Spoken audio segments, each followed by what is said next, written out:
sebagaimana yang difirmankan oleh Allah Subhanahu wa taala, A'udzu billahi minasyaitonir rajim. Bismillahirrahmanirrahim. Wa nunazzilu minal qur'ani ma huwa shifaa'un wa rahmah lil mu'minina wa la yazidud dhalimina illa khasara. Dan kami turunkan Al-Qur'an, kata Allah Subhanahu wa taala, ma huwa shifaa'un wa rahmah, yaitu sesuatu yang menjadi sifat, menjadi penawar obat, warahmah, dan juga menjadi rahmat lil mu'minina, bagi orang-orang yang beriman, dan tidak menjadi apapun bagi orang-orang zalim illa khasara, kecuali yaitu kerugian semata. Artinya Allah Subhanahu wa taala menjadikan Al-Qur'an ini yaitu suatu penawar, suatu obat, dan menjadi rahmat.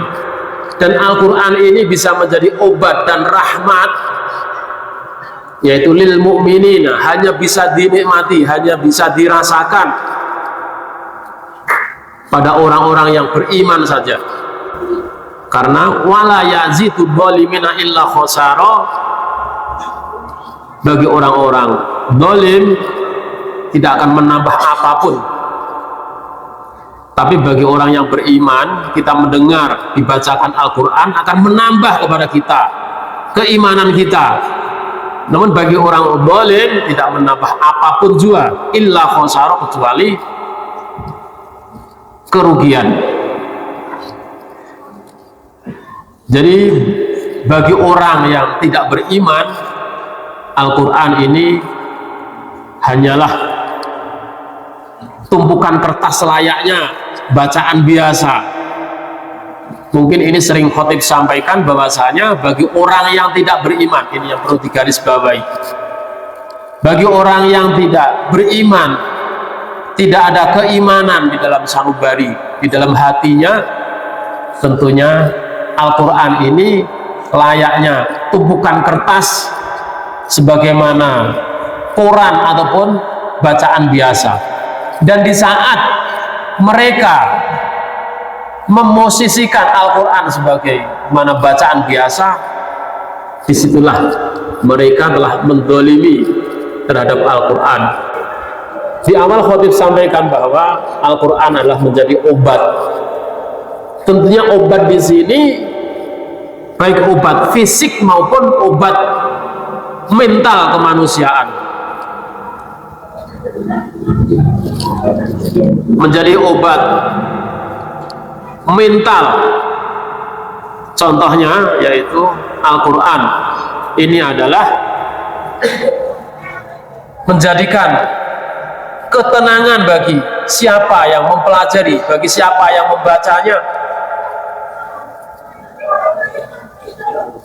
Hadirin sidang Jumat yang dirahmati Allah Subhanahu wa taala, itulah sebagai bukti bahwasanya Al-Quran bisa menjadi obat mental bagi manusia, bahkan merasa tenang saat ia bersamanya.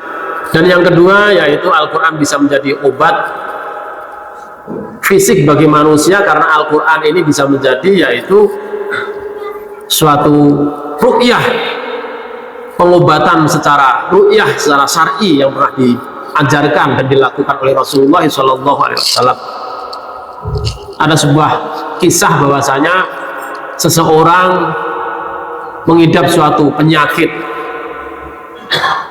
dan dokter memvonis bahwasanya usia si anak ataupun bocah yang menderita sakit ini tidak lebih dari 3 bulan. Tapi setelah diperdengarkan lantunan ataupun bacaan Al-Quran secara terus menerus, setiap hari, setiap saat, setiap waktu, berangsur-angsur penyakit yang dideritanya ini adalah semakin membaik, semakin sembuh.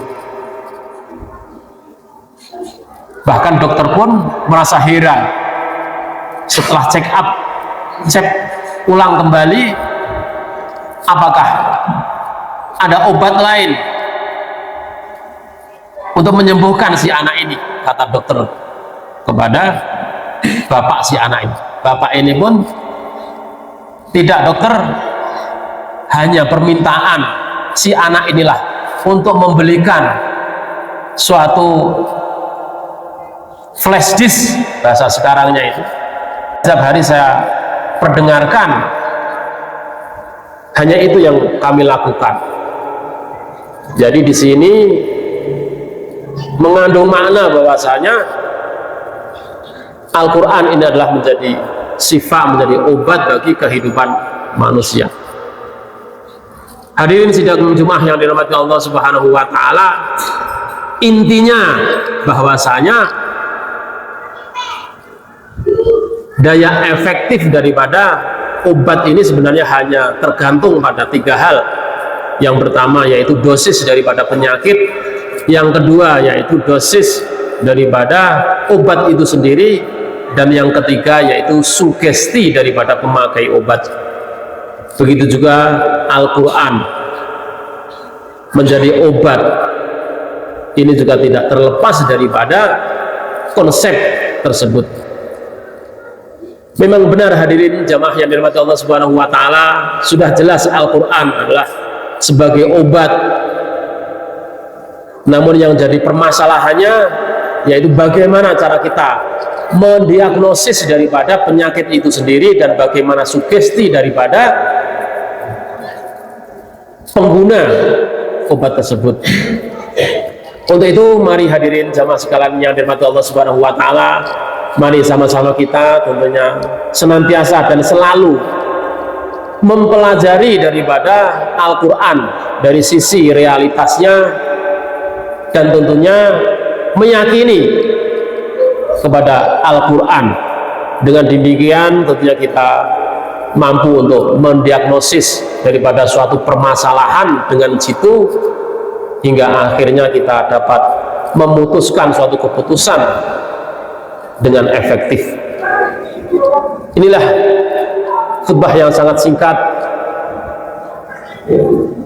Semoga Allah Subhanahu wa taala memahamkan kita dengan takwil dan tafsir daripada ayat yang khatib sampaikan, bahwasanya wa nunazzilu minal qur'ani ma huwa shifaa'un wa rahmah lil mu'minina wa la yazidud dhalimina illa khusara. Amin ya Allah, amin ya rabbal alamin. Barakallahu li wa lakum fil Qur'anil Karim wa nafa'ani wa iyyakum bima fihi minal ayat wa dzikril hakim wa taqabbala minni wa minkum tilawatahu innahu huwas sami'ul alim. Aqulu qawli hadza fastaghfirullahal adzim li wa lakum wa li sa'iril muslimina wal muslimat wal mu'minina wal mu'minat fastaghfiruhu innahu huwal ghafurur rahim. Alhamdulillahi hamdan katsiran kama amar. Asyhadu an la ilaha illallah wahdahu la syarikalah irghaman liman jahada bihi wa kafar. Wa asyhadu anna sayyidana wa nabiyyana Muhammadan abduhu wa rasuluh sayyidul khalaiqi wal bashar. Allahumma shalli wa sallim wa barik ala sayyidina Muhammad wa ala alihi wa sahbihi ma ta'aqatal awqatu was-sa'at. Amma ba'du fa ya ibadallah, usikum wa nafsi bi taqwallah faqad fazal muttaqun. Faqala ta'ala fil Qur'anil Karim, a'udzu billahi minasy syaithanir rajim. Bismillahirrahmanirrahim. Ya ayyuhalladzina amanu idza nudiya lis-sholati min yaumil jumu'ati fas'au ila dzikrillahi wa dharul bai'. Dzalikum khairul lakum in kuntum ta'lamun. Fa idza qudiyatis sholatu fantashiru fil ardi wabtaghu min fadlillahi wadhkurullaha katsiran la'allakum tuflihun.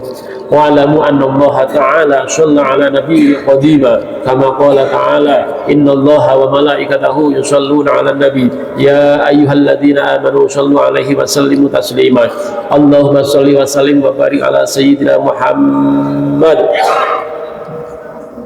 وعلى آله وصحبه ما تعاقد الأوقات والساعات. اللهم اغفر للمسلمين والمسلمات والمؤمنين والمؤمنات الأحياء منهم والأموات برحمتك يا أرحم الراحمين. اللهم اغفر لنا ذنوبنا وذنوب والدينا وارحمهم كما ربونا صغارا.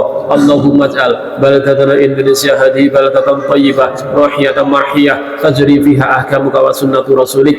اللهم اجعل بلدا آمنا وارزق أهله من الثمرات من آمن منهم بالله واليوم الآخر. اللهم افتح بيننا وبين قومنا بالحق وأنت خير الفاتحين.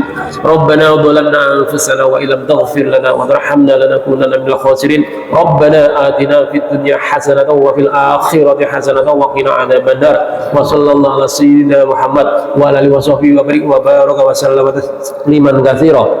والحمدلله رب العالمين. عبادالله إن الله يأمر بالعدل والإحسان وإيتاء ذي القربى وينهى عن الفحشاء والمنكر والبغي يعظكم لعلكم تذكرون. فاذكروا الله العظيم يذكركم وادعوه يستجب لكم ولذكر الله أكبر. أقيموا الصلاة.